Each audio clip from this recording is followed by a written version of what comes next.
We don't need accumulation. We need acclimation, if that makes sense. So it's like, it's not an accumulation phase, it's an acclimation phase. What does training feel like again? What does soreness feel like again? It's a good 2 weeks to also like build out like building blocks or movement prep for guys, where it's like, man, your first 5 weeks are 5 different movement preps where we're like giving you 35 options of things that feel good. Now pick which of those things we gave you that felt good. Now that's your warm up for the rest of the time you're with us. Mhm. So it's like, that's how I feel it is. It's like a flight, you know what I mean? It's like having 4 4-ounce beers, and it's like you figure out which one you want, and then you just keep ordering that beer. So that's what I would do with with phase one. Phase two is, I think, where the intensity moves to a moderate sense, the volume moves to a moderate sense, but it's eccentrically dominant. Like if we're going to train true absolute strength, let's do it early in an off season. Probably not getting out on the turf so much. Maybe we're on the track doing some linear speed stuff. We're definitely not doing drills and skill stuff. So we're probably going to go pretty eccentric dominant and build some strength back in. Some guys might have gotten weaker as the season went on due to injury or lack of play. They're also probably the summertime. They're just trying to, decompress regardless of what sport they play. But let's make that first phase eccentric dominant, because we know we're not in an ability to really push absolute intensity yet either. We haven't got it acclimated to that level of intensity.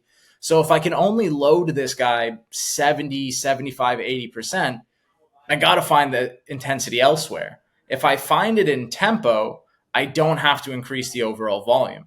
But if I find the intensity or the expenditure in his workout by throwing volume at him, it's just going to beat the hell out of him or her. So it's like, let's find the intensity by keeping the volume moderate, keeping the bar weight moderate or the load moderate, but then let's create those eccentric tempos or those isometrics where we're finding intensity in the positions we want to improve.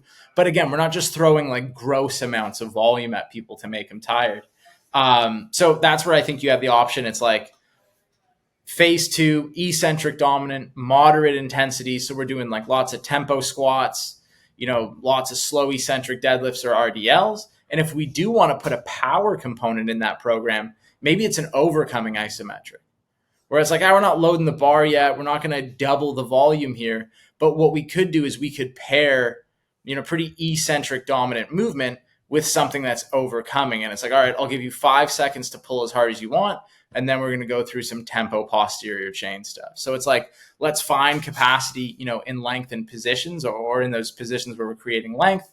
Let's build a little bit more mobility, build some top end strength. And if we do want to start to encourage, some maximal, like concentric force, we can do it in an overcoming isometric way. And I think too, you can start to build into joint mechanics that you want to find in an isometric versus trying to find it in a lift. Person to person in a gym, everything's going to change. And then, phase 3 and 4, most off seasons go 3 or 4 phases. Phase 3 is, I think, the phase that people think is how athletes train. Like I'd go phase 3 looks like exactly what you think of when you go athletes training in the gym. It's probably plyometrics. It's probably like a heavy lift or, explosive movement, a power clean, a plyo. It's probably some kind of dynamic movement. There's going to be a lot of turf stuff involved, starting to be involved, some skill stuff. So we're probably going to go concentric focus versus eccentric focus. So just focusing on the force production side of things, getting rid of that eccentric focus in the workout. So we start to get rid of a little bit of soreness. And then two, if you think about it, midway through an off season, we kind of have to identify, like, if we were in here trying to put on muscle, we're starting to run out of rope with that. So it's like, we might as well take our eggs out of that basket and put it into the neurological basket, where it's like, okay, you're going out on the field. Now you're now you're using, 2 to 3 times the amount of caloric needs you had before. Well, now let's go concentric in the gym, focus on a neurological stimulus that might make you better out on the field versus trying to fight the uphill battle of balancing energy expenditure and recovery at a time where we have this chaotic 2-hour practice in the sun in Florida. So, and then, phase 4 of an off season. So the last 4 weeks before guys go back to their team, perfect world, I don't have guys in the gym more than 40 minutes. Like we have one of those big Rogue CrossFit timers. I set a 40-minute timer and I give guys their workout and I go, don't rush, but you just do what you can do in 40. whatever you get done in 40 and you're out. You know what I mean? Hard stop, go home. No point in doing more. And if the first day they do that, they miss half their sheet, they're like, dude, I didn't get through half of this. It's like, well, that's on me to write a better workout. I fucking obviously tossed too much at you, or we just need to get back to the drawing board. But for example, I had a guy in today, second last workout before he goes to training camp, 35 minutes hard stop out of the facility, already in his car with a protein shake. Yeah. Yeah, I think that's a really good model to follow. And I think the thing that the message that sends is that not any one specific phase or any one specific workout is going to make that much of a difference in the overall grand scheme of things. So it really gets, like you said, the first phase is just getting buy-in. That can help you get buy-in through the entire training program, through the entire season, because there's always something to chase there.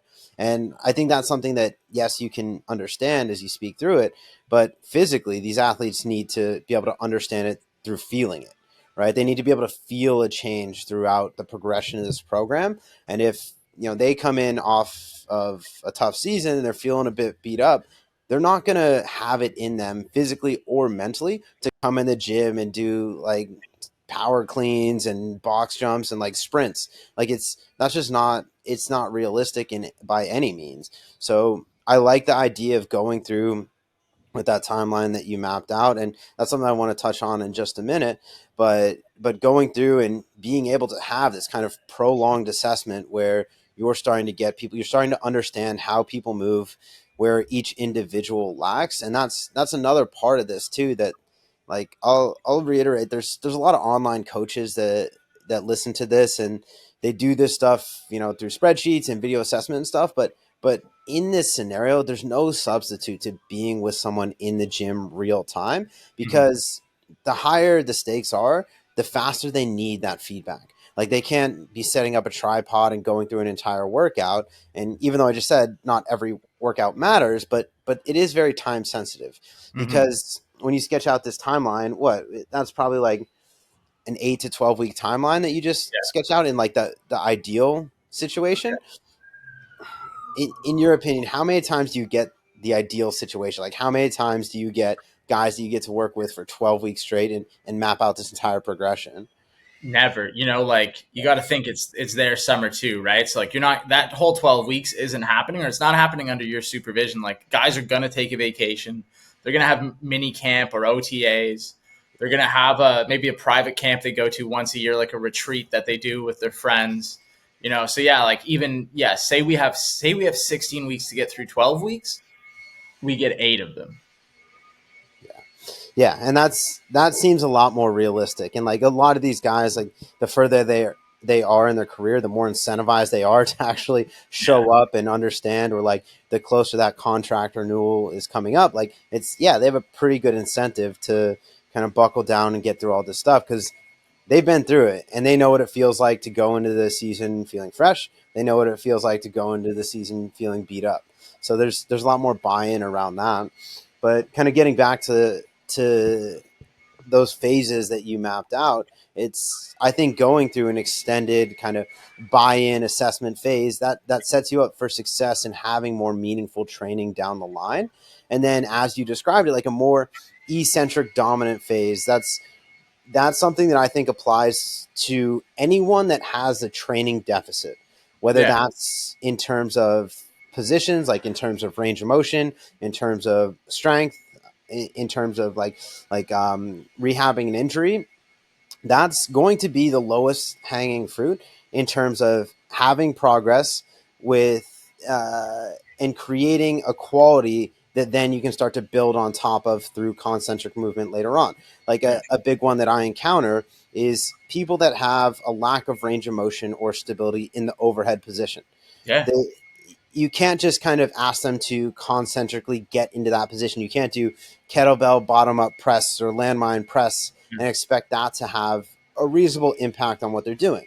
The best way to get them to learn what it's like to be in that position is to start to eccentrically load. Like have them do a cable pullover, have them do an eccentric focused single arm cable pull down, like Yeah. getting them to eccentrically load into more demanding ranges of motion or greater joint angles, that's going to be a really good learning tool for them, not only to build the physiological capacity that they need, like the muscular qualities that they need to get into these positions, but you're asking them to resist force in end ranges. And that's when you're talking athletes, when you're talking people that are literally just running down a field and there's someone that is equal or larger in size trying to put them on the ground. Like Yeah. that's those injuries are going to happen in more lengthened ranges of muscle at a high velocity. So if you can get someone to understand how to stabilize for longer periods of time in greater muscle lengths, then that's going to be kind of baseline. That's going to be the foundation to build on top of, so that you can get them to be more powerful, get them to be more explosive, but realistically get them to be, to use a word from your vocabulary, to be more durable in the Yeah. long term. So I really like that. That's kind of where you go from there. It's like, all right, we're going to understand your specific needs, and then we can use that information to now use eccentrics and isometrics to get you to understand not only how to stabilize the specific joint angles, but also build your capacity to resist force in those joint angles too. And then moving towards some of the more, like you said, the stuff that people think of as, the more showy stuff, like the stuff you'd see on Instagram. Like Instagram loves box jumps and explosive movement and lateral bounding and all this sort of stuff.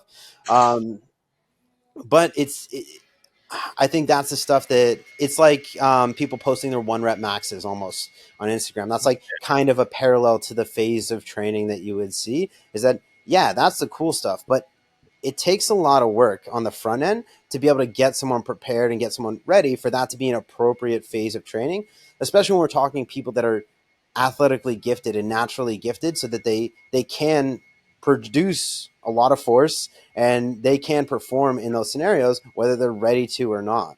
So it's almost like the first half is of the training cycle is making sure that they're ready to be able to do those things, so that when you kind of turn the taps loose and you let them go and be an athlete, that there's not going to be any sort of negative implications because of that.